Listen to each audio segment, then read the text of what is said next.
Live. It says right there, live. Right. Hello, everyone. Bienvenidos. My name is Denise Soler Cox, and welcome to our Enye Hangout with Mr. Hugo Balta. I am so excited to have Hugo on this live chat right now. We're kind of experimenting with some new technology. We did one of these a few weeks ago, and it went great, and the replays went even better. And so the purpose of tonight is to let you guys get to know one of our latest subjects. And so if you wouldn't mind, Hugo, saying hello to everybody and telling everybody a little bit about yourself? Buenas noches a todos. Hello. Mi nombre es Hugo, and I'm in Enye. I'm the senior director of multicultural content at ESPN, based out of Central Connecticut, where ESPN is headquartered.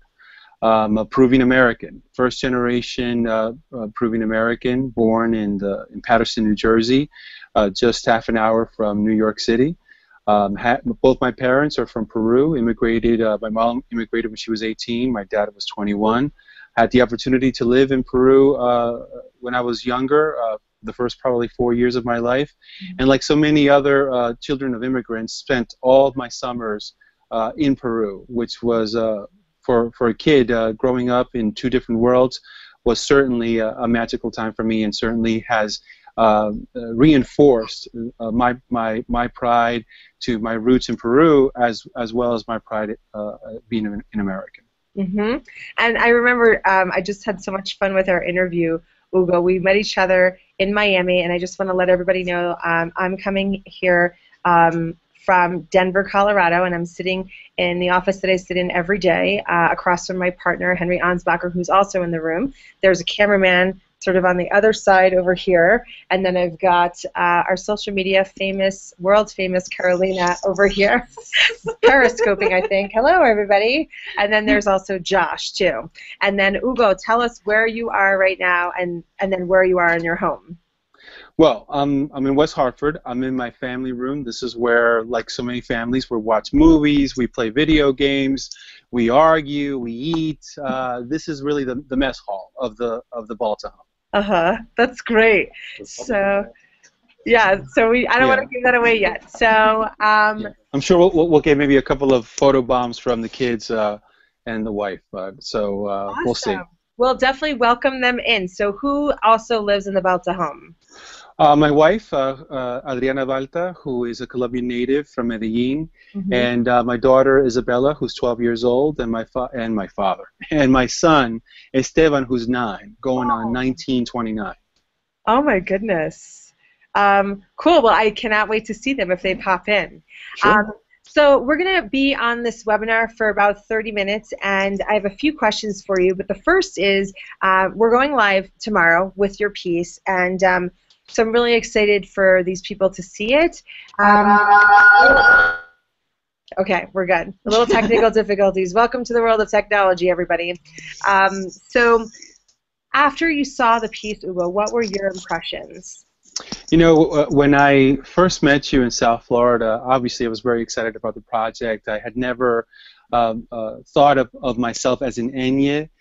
Certainly recognized, like so many others, being a child of both worlds and being bilingual, bicultural, but never categorized as an Enye. And so talking to you and just kind of sharing stories and looking at those common threads, it definitely helped me realize that, you know, we're not alone. Like, there's a lot of us out there who have similar stories to tell, and it really helped me resurface some of the things that I experienced that I'm sure is not very different than others. Where and I remember sharing with you that when I went to Peru, my cousins, my friends, didn't see me as Peruvian, even though both my parents are from Peru. They saw me as el gringo de Estados Unidos. And then when I came to the United States and started going to school, all of my friends said, well, no, you know, you're not American, you're that Peruvian kid. And so to kind of be sort of this kind of person, you know, a person without a country, because of that duality, in the beginning it kind of felt a little bit strange, and you sort of felt disconnected from others. But as you grew up, you certainly realized that it's really an advantage to be able to live in both worlds and interact in both languages, and have two very strong cultures that help define who you are. So I really felt in talking to you through the Enye project, that kind of resurfaced a lot of great memories growing up in the United States as well as in Peru. Mm-hmm. That's awesome. And I actually wanted to, two things just came to my head. I love what you do for a living, and you actually make your life about two different worlds. Can you tell us about that?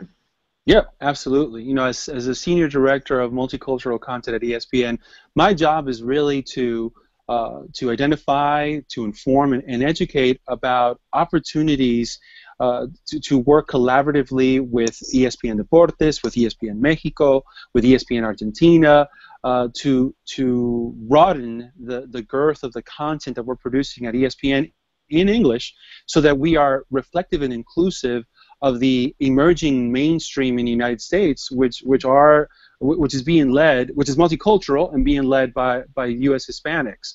So I've had a great opportunity in the 20+ years of my career to work within that space, not just in my 9 to 5, but also through organizations like the National Association of Hispanic Journalists, like the National Hispanic Media Coalition, like Hispanicize this year, and really embrace that biculturalism, which is, you know, now such an important part across all industries in regards to growing the business, whether it's media, whether it's finance, whether it's retail.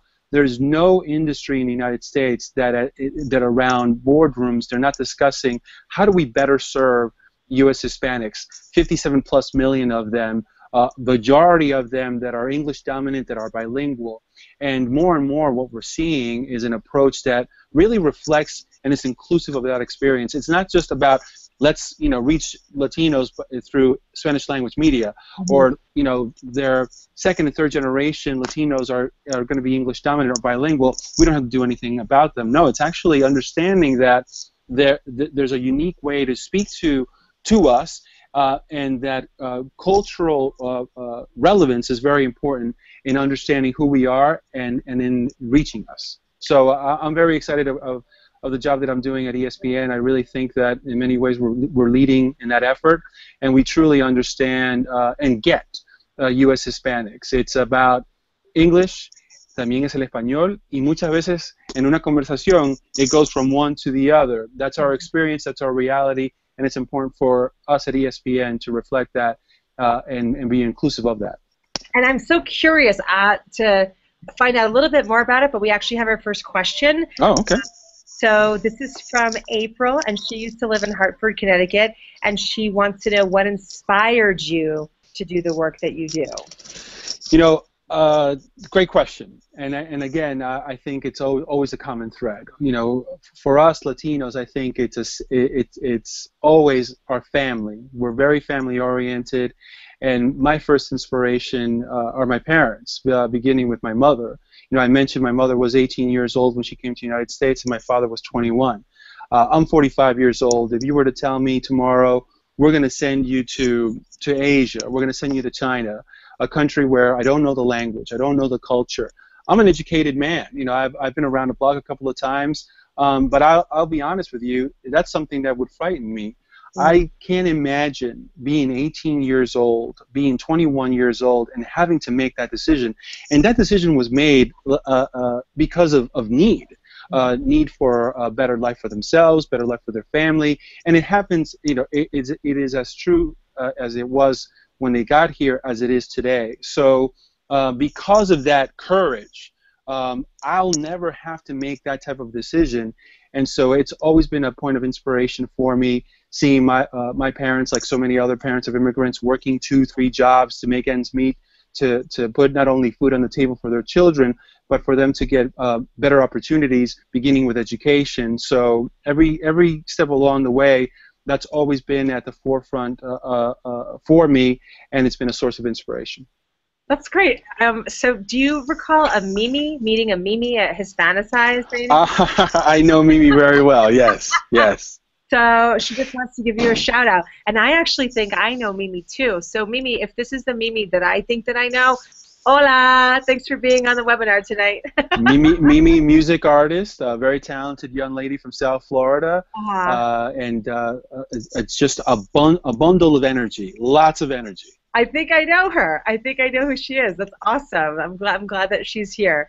So, tell me, we talked in our interview about a few things, and I was so curious about these intersectional opportunities. That's what you Sure. called it, right? And that is Right. that the official term, or is that the term that you just used that day? No, no, no. That's an official term. It's a methodology in looking at maximizing resources, as well as looking at opportunities to work effectively within any organization. Uh-huh. And you explained, and I remember when we were looking at the cut, it was actually much longer because I was like, God, I love hearing how he wanted to tell the story from both sides, and I loved hearing Cesar, the Cesar Chavez, right? No, Right. not Cesar Chavez. No, no. Oscar de la Hoya. Oscar that. Oh yeah, jeez. I just so everybody knows, I had 2 hours of sleep last night and 4 hours the night before. Oscar the Hoya, and his conflict of being an Enye, right? And Sure. then having to fight someone that he really respected in Mexico. I can't tell you how much I talked about that with Henry and how fascinated I am with what you do and how you do it. And what I was curious to know is what else is cooking over there? What's the most interesting intersectional opportunity that you're figuring out how to fuse together and tell? Sure. I think right now what we're very focused on is the Women's World Cup that starts this week. We have the Pan Am Games that will be hosted from Toronto, Canada, later this summer, and those are perfect events where, from our perspective, we're not only looking to tell at ESPN, we're not only looking to tell stories about what's happening in the playing field, but we want our audience to get to know the athletes and personally. Right. And there are many opportunities and instances of that biculturalism. There's a story that ESPNW produced about soccer players that are playing for Mexico and the United States who have dual citizenships. Which is not very uncommon for many athletes. And a lot of times, they have to choose between playing for the United States or playing for Mexico. And so as Agnes, you grow up, you're in a household, of course, especially with the sport of soccer, football, where you have the whole family cheering for El Tri, and then you're someone who's equally proud of your American roots, and you're cheering for Team USA. I can't imagine being in a situation having the talent to play a sport for both countries, and then having to make the decision about, am I going to play for Mexico? Am I going to play for Estados Unidos? How do you make that decision? Oftentimes, it happens just making a roster, but for many talented athletes, it's really a tough choice where, in your home, you've got mom and dad from Mexico saying, tienes que jugar para la camiseta de Mexico, and then you also have yourself saying, but I'm an American as well, and this is where I grew up. So those are very important stories where sports and the personal stories intersect, and I think it's great to be able to weave both of them together because sports is so reflective of everyday life. I mean, it's the universal language. Regardless of ethnicity, regardless of gender, household income, we all can wrap around our arms around our favorite sports, our favorite teams, and it's something that unifies us like few other things do. Mm-hmm. What surprises you the most? Has there any? Because obviously there's a conflict, and we can get it, and I'm interested to learn about it, and I can see there would be a conflict. What's been the biggest surprise to you about any given athlete when he explains his story and his predicament? I think whether it's an athlete or even just Enye, people who, Enyes, a language always comes up. A lot of times there's second and third generation U.S. Hispanics that are not bilingual. They're English dominant, or if they're bilingual, they're not proficient in Spanish, and so sometimes they kind of feel or have been made to feel that they're less Latino, which of course is anything but. You know, we have a segment actually out of Los Angeles that's called No Hablo Español with Danny Corrales, who's one of the producers at ESPN Sport Nation, and he is, while he's English dominant, he is fully bicultural, and so we embraced that that uniqueness that he has, or that challenge to a certain degree that he has in the storytelling, because it is reflective of so many other U.S. Hispanics here in this country. So I think like language always comes up. Certainly, whether you're bilingual, fully bilingual, or you're English dominant or Spanish dominant, it doesn't make you any more or less Latino. The fact that for many of U.S. Hispanics, they're not assimilating to the American culture, they're actually acculturating, embracing that duality, and in many times infusing their Latino roots to the American experience. It's really redefining what it is to be an American, where perhaps a generation or two generations ago it was very distinct. You were, you know, a white or light-skinned person with, you know, blonde hair and blue eyes. More and more Americans are looking like you and me. And even within our community, there's a lot of diversity, because being Latino does not equate a race. We are Afro-Latinos, we are white Latinos, we're Asian Latinos, we're the full spectrum.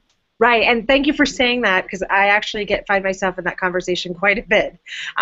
Hugo, you're so sensitive. We're so lucky to have you, like, in such a great role at ESPN. Why do you care so much? Why are you so amazing at, you know, like your friend, No Habla Español, like having a show like that? And that's so incredible. Well, thank you. So why are you like this? Thank you very much. Well, why am I like this? Ever thought to that? I mean, you're incredibly sensitive, and I mean, I know it's your job, but sometimes I feel like our jobs choose us. What makes you so sensitive? Well, I think, you know, again, I've been very fortunate. I think myself, like everybody, we could always point to people along the way who have helped us, whether it's in school, whether it's at work, whether it's in life, you know, and I'm certainly not any different. I always use the example of I grew up in the New York City suburbs, and I remember being maybe 5, 6 years old, spending a summer day with my family in Central Park. And I remember being in Central Park, listening to, like, you know, Central Park, if you've ever been to Central Park, it's like an amusement park. There's people, there's music, there's people playing sports, there's people playing different instruments. And so on this particular day, I remember there was this great music in the distance, and my father decided, hey, to go check it out. And so as we got near to the music got louder, and I got more excited because I was getting closer to this destination. And so as we got closer, also the crowd surrounding the artist was larger. And as a kid who's 5, 6 years old, I mean, I don't know, I was maybe 4 feet or less. I could hear the music, but I couldn't see the artist. And I remember starting to get frustrated, right? You're a kid, you instantly want to be gratified. I can hear the music, I can't see the artist. I'm getting frustrated, and my dad, who's 6'2", you know, big guy, picks me up and he puts me on his shoulders, and now I can see the artist. But not only that, my vantage point, because he's so tall, I can see further than anybody else. And I'm certainly taller than anybody else, and that's been the enlace of my life, because of so many unselfish people who have put me on their shoulders, whether it's through my education, whether it's through my professional career. I've been able to reach higher than I would standing on my own, certainly see further than I could standing on my own, and I feel it the best way that I can thank those generous people is to do the same for others, and that's been, you know, my philosophy for life. I think I believe in sending down the elevator. I believe in putting people on your shoulders, giving them a lift up, challenging them. It's a responsibility that I certainly feel, and I hope to inspire others to have as well. That's awesome. I'd love to meet more people out in the world in this conversation like you. They could learn a lot, and I hope a lot of people listen to this and hear the compassion and sensitivity and just how you articulate yourself about this. Let's go quickly back to No Habla Español. I wish I knew about this. I just did an interview with someone who's really grappling. He's El Salvadorian, doesn't speak Spanish at all, and really grapples a lot with looking very typical, stereotypical El Salvadorian, and then like this disappointment that people, he feels that he experiences on their end when they realize he can't speak. And then he feels bad, and all this stuff ensues. And I love how you just described it. Your friend has a challenge, let's say, right? But he's fully bicultural. Is that what you said?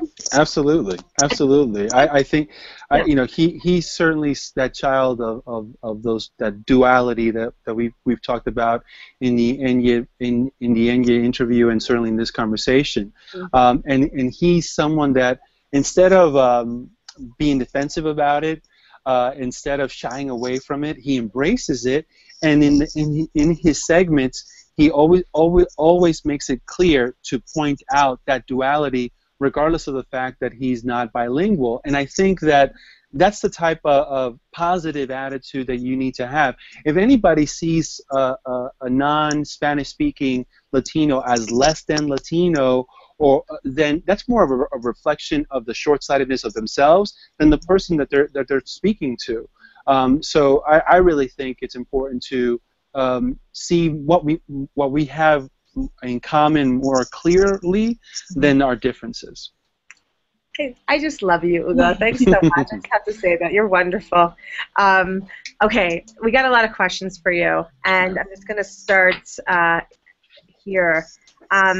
So, how is it for Latino women working at ESPN? How would you say their experience as an Enye differs from yours? So, a female Enye working at ESPN, is there any difference than your experience? No, absolutely. Look, I think women in general are challenged in media in regards to visibility, in regards to opportunities in front of the camera, behind the camera, and when you put on top of that ethnicity, it multiplies the challenges that they have. You know, I think at ESPN we're always striving to better, you know, to better serve our audience. And in order to better serve our audience, we need to do a better job of having colleagues, employees, leaders at all different levels across all different platforms that are reflective and inclusive of the audience that we're serving. So we're always looking to recruit the best and brightest, but we're also very conscious of the fact that we need to do a better job of being reflective and inclusive of the multicultural community. So at ESPN, I think Latinas have an important voice, and it's at ESPN, it's at ESPN Deportes, and I even think at ESPN Deportes, you know, I think ESPN, like few other media companies, to be able to have a whole network that's dedicated on Spanish language media, you have a whole network of employees, most of which are bilingual, most of which are from different countries in Latin America, and that is an incredible resource to have to draw from as we're producing content in English and in Spanish for U.S. Hispanics. So definitely Latinas have an important voice at ESPN. They have an important voice not only at ESPN, but ESPN Deportes. I think we continue to do to strive to do a better job in providing them the opportunities in leadership positions across all platforms. But I think you know, it's still a work in progress, and I think, you know, I'm very grateful and fortunate to work for a company that recognizes that there's still many walls to be busted through. Mm-hmm. So as much as we celebrate our wins, we also recognize we still have a long ways to go, and not just with all, you know, different people of color, but also gender. Yeah. So just want to punctuate what Hugo said. Sounds like there's some serious opportunity there at ESPN and ESPN Deportes if you're a female. So if anybody wants to pursue that career, it sounds like we're talking to somebody who knows the inside track. So that's just a side note. All right, Alberto, just want to say hola. It's me, Alberto Saldamando. Does that name ring a bell? Yeah, yeah, yeah. Okay. He follows me on social media. Alberto, ¿cómo Awesome. estás? I love what Hugo and others are doing to reach all Latinos. I'd love to see Afro-Latinos and other Latinos on TV and online speaking about sports. Seeing what Latinos are doing in other countries, such as Japan, are doing to keep the culture alive would be exciting. Absolutely. Look, I think Afro-Latinos are one of the most underserved communities in all media, including Spanish language media. You know, I think when too often English language media is criticized for not being diverse and reflective and inclusive of the multicultural community, but that also goes for Spanish language media. I think if you turn on Spanish language media today, you know, they all kind of look alike, and they're not equally representative of the full spectrum of Latinos, including Afro-Latinos, Asian Latinos, and even Latinos that are darker skinned. So I think that when we look at pushing and striving for media in the United States to be much more reflective and inclusive of all Latinos, we certainly cannot give a free pass to Spanish language media. They also have ways to go in ensuring that they're giving that equal opportunity and voice to the full community. Very cool. I'm not really a sports person. I do like you. I'm a fan of Hugo Balta, and so I didn't really know there was a lack of representation, but I think that's a very cool thing. So next question. Hi, Hugo. Could we talk about branding in today's world? How do you establish a brand as Hispanic journalist bicultural? Well, the first brand I'm going to talk to you about is One Nación. One Nación is one of the projects that I'm working with my team at ESPN. And in One Nación is a total market approach in reaching U.S. Hispanics. And One Nación is reflective of everything that we've been talking about. It's the bilingualism in the United States. By design, we chose One Nación as the brand. And again, we're not reinventing the wheel, and we're certainly not unique in the marketplace. I think if you look at a couple of weeks ago, the media companies had their upfronts, which is for people who are not familiar with an upfront, is when media it's a period of time, usually in May, where media companies meet with their current sponsors and prospective sponsors, and they kind of tell them the different projects that they're working on and sort of forecast some of the programming across different platforms that they're going to build. And beginning with Univision and NBC Deportes, and of course ESPN and ESPN Deportes, a lot of the conversation was dominated by a total market approach in reaching U.S. Hispanics. And as I mentioned, it's not unique to ESPN. If you look at Wells Fargo in the finance industry, if you look at Toyota in automotive, if you look at Target in retail, all of their marketing is moving towards a bilingual approach that reflects the majority of U.S. Hispanics. So 6 out of 10 U.S. Hispanics speak English and are bilingual. Wow. So they're producing spots that run in English language media that is bilingual. Now, of course, the percentage of English to Spanish is favored more to English, but it reflects and is inclusive of who we are. One Nación is no different. So as you're looking at branding, you have to make sure that you first do your homework, understand what the marketplace, 57 plus million Latinos, more than 60% speak English and are bilingual. The proficiency varies, and then depending on the industry that you're in, you have to understand what drives us. We're family oriented. The majority of the households in the United States are bilingual because we cohabitate, right? We're living with los abuelitos, con los padres. We're first, second generation Latinos living under one roof, consuming news, information, and entertainment in both languages and interacting in both languages. And I think if you Google Wells Fargo, the interview, if you Google Target retail, and you look at those spots, they're reflective of our experience and how we interact with each other. So as you're creating brands, keep in mind the majority of the U.S. Hispanics, and be very cognizant of how of their lifestyle and what happens every day around the dinner table. So I will include that in the show notes for the webinar. I'm not really sure how to do show notes. I know we know how to do it with podcasts, but we'll make sure to include the interview from Wells Fargo. And then also one of my favorite campaigns, Sin Traducción. I thought that was like the smartest piece of marketing I've seen in a really long time. And people can really take a page from Target on that one.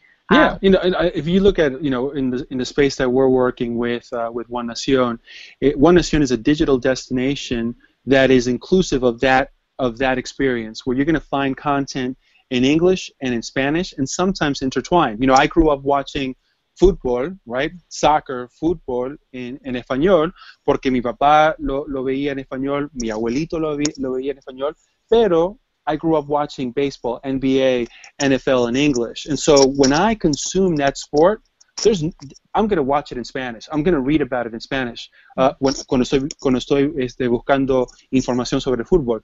But when tomorrow night, when LeBron and Cleveland is taking on the Warriors, I'm going to be turning on to ABC, and I'm going to watch it in English. That's our experience. It's very important not to force a particular language to the Latino market. It's important to ensure that you're being open to their experience, and they seeing themselves in your brand. Absolutely. Thank you so much for being a part of bringing those stories to people at large, and then also sitting with me in Miami and sitting with me tonight. It's been about 30 minutes, and I want to take 1 second and just announce our prize winner for tonight. We always give away a prize, and I was just given a sticky note saying that Alberto is the winner. And so, Alberto, you're going to win some cool Enye thing, probably a T-shirt between me and you. What about that mug? You should get that mug. Okay, so the mug is right here, and I don't want to. This is the mug. But I don't want to share it, because if I do, then they're gonna, I don't know. So, where's the picture? I already feel put like it I'm on gonna Facebook. ruin it. I don't want to ruin it.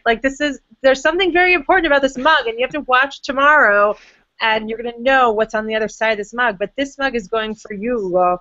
Oh, okay, all right. To you, and what's on the other side is the best inside joke that we've had here in the office, and we were so nervous that that maybe it wouldn't land with you, and then it did, and then it just made my day.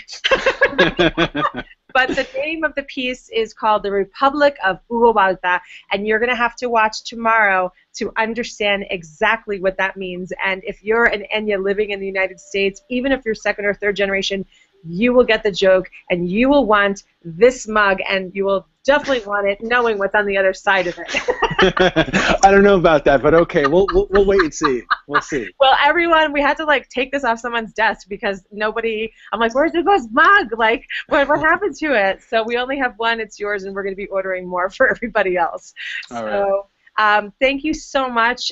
Getting thanks from the people here that have joined us tonight. And if you're watching the recording, please feel free to ask Hugo any questions. And I don't mind sending him the best of your questions to have answered. And then, Hugo, do you want to tell people, I know you've got a fan page. Do you want to let people know what the fan page is? Yeah, look, it's easier not to find me than to find me. So if it's on Twitter, it's simple. It's at Hugo Balta. And Facebook, it's Hugo Balta Diversity for Diversity. So really, it's harder not to find me. But absolutely, any questions that you have, feel free to reach out to me. More than happy to answer them. And certainly anything that I could share that could help you on your journey, aquí estoy para servirlos. Thank you so much. We're so honored. Tell your family thank you for letting us steal you away for this 30 minutes. And I look forward to sharing with you all the great feedback that we're going to get starting tomorrow when your segment is released. So have a wonderful night. Good night, everybody. Thanks for joining. Take care. Good night. Good night. Ciao.